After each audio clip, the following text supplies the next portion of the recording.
ایک دن ایسا ضرور آئے گا آپ کی زندگی میں، تم خطرہ مانگو گے اور اللہ تعالیٰ تمہیں سمندر سے نوازے گا جس کا خیال تمہارے وہم و گمان میں نہیں ہوگا۔ السلام علیکم۔ کبھی کبھی ہماری زندگی میں ایسے حالات آتے ہیں جہاں ہمیں صرف ناکامی اور اندھیرا نظر آتا ہے۔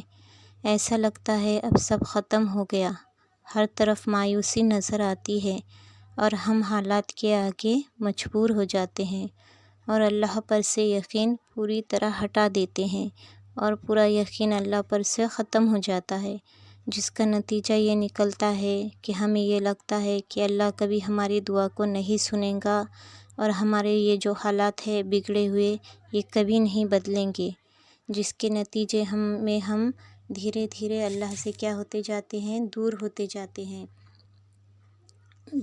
جاتے ہیں۔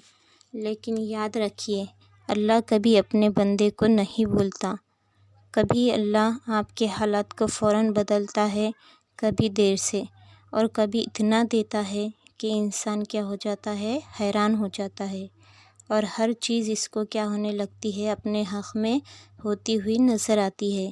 اسی لیے کہا جاتا ہے کہ تم خطرہ مانگو گے اور اللہ تمہیں کیا کرے گا، پورے سمندر سے نوازے گا۔ اس کا مطلب صرف مال و دولت نہیں ہے، کبھی کبھی سکون کا سمندر ہے، کبھی صحت کا سمندر ہے، کبھی محبت کا سمندر ہے، کبھی ہدایت کا سمندر ہے تو کبھی کامیابی کا سمندر ہے۔ سوچئے، ایک کسان جو اپنے کھیت میں بیج بوتا ہے، روزانہ اسے کیا کرتا ہے، وہ پانی دیتا ہے، ایک دن، 2 دن، 1 ہفتہ، 1 مہینہ، لیکن زمین کے اوپر کچھ نظر نہیں آتا۔ اب اگر کسان 1 ہفتہ پانی ڈالے اور یہ سوچے کہ اس زمین سے ایک دم سے پودا اگے گا اور وہ نہیں اگا تو وہ مایوس ہو کر پانی ڈالنا چھوڑ دے، تو کیا وہ آگے چل کر بیج پودے کی شکل اختیار کرے گا؟ کیا وہ کبھی سایہ دار درخت کی شکل اختیار کرے گا؟ نہیں نا۔ اسی لیے کسان کو کیا کرنا ہوگا، 2-4 ہفتے زمین میں لگاتار پانی ڈالنا ہوگا، تو کیا ہوگا، اس سے ایک دن وہی بیج جو زمین میں کسان نے بویا تھا وہ بڑا درخت بن جائے گا جو سایہ دار ہوگا اور اس میں پھل لگے ہوں گے۔ بالکل اسی طرح آج آپ کی دعا بھی زمین کے نیچے بوئے ہوئے بیج کی طرح ہو سکتی ہے۔ آپ کو لگ رہا ہے کہ ہم دعا تو کر رہے ہیں اور ہمارا پورا یقین اور بھروسہ اللہ پر ہے، لیکن ہمارے حالات کیوں نہیں بدل رہے؟ لیکن ایسا نہیں ہے۔ آپ کی مثال اس بیج کی طرح ہے جو زمین کے اندر پل رہا ہے۔ ایک دن کیا ہوگا، وہ بیج جو ہے نا، ایک دن سایہ دار درخت کی شکل اختیار کرے گا۔ اللہ تعالیٰ فرماتا ہے کہ ہر مشکل کے ساتھ آسانی بھی ہے۔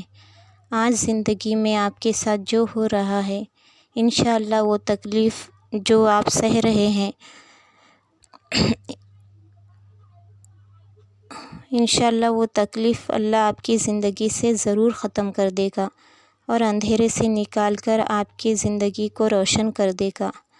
اللہ ہر امتحان کے بعد اپنی رحمت کے دروازے ضرور کھولتا ہے، جس کو آپ اس مثال کے ذریعے سمجھ سکتے ہیں۔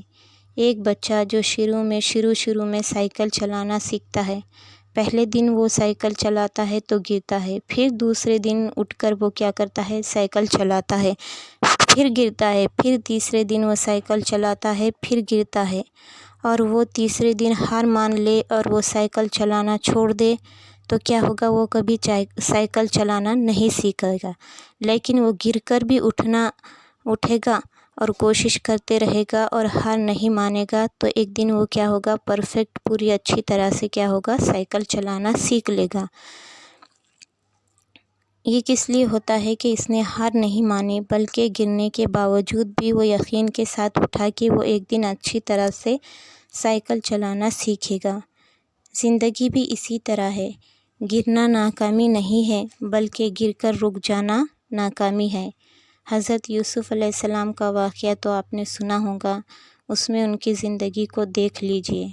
انہیں بھائیوں نے کنویں میں ڈال دیا، غلام بنا کر بیچ دیا، جیل تک پہنچا دیا۔ اس وقت انہیں کوئی دیکھتا تو کہتا کہ اب اس کی زندگی میں کچھ بھی باقی نہیں ہے، ان کی زندگی پوری طرح ختم نظر آتی۔ لیکن اللہ کا پلان اور اللہ کا وعدہ کچھ اور تھا۔ اللہ نے انہیں کیا کرا، وہاں کے ملک کا عزیز بنا دیا۔ اگر اللہ دینے پر آئے تو کنویں سے تخت تک پہنچا دیتا ہے۔ اسی لیے کبھی بھی موجودہ حالات کو دیکھ کر اللہ کی رحمت سے مایوس مت ہوئیے۔ اگر آج آپ خطرہ مانگ رہے ہیں، ہو سکتا ہے اللہ آپ کے لیے سمندر تیار کر رہا ہو۔ جب اللہ دیتا ہے تو حساب سے نہیں، اپنی رحمت سے دیتا ہے۔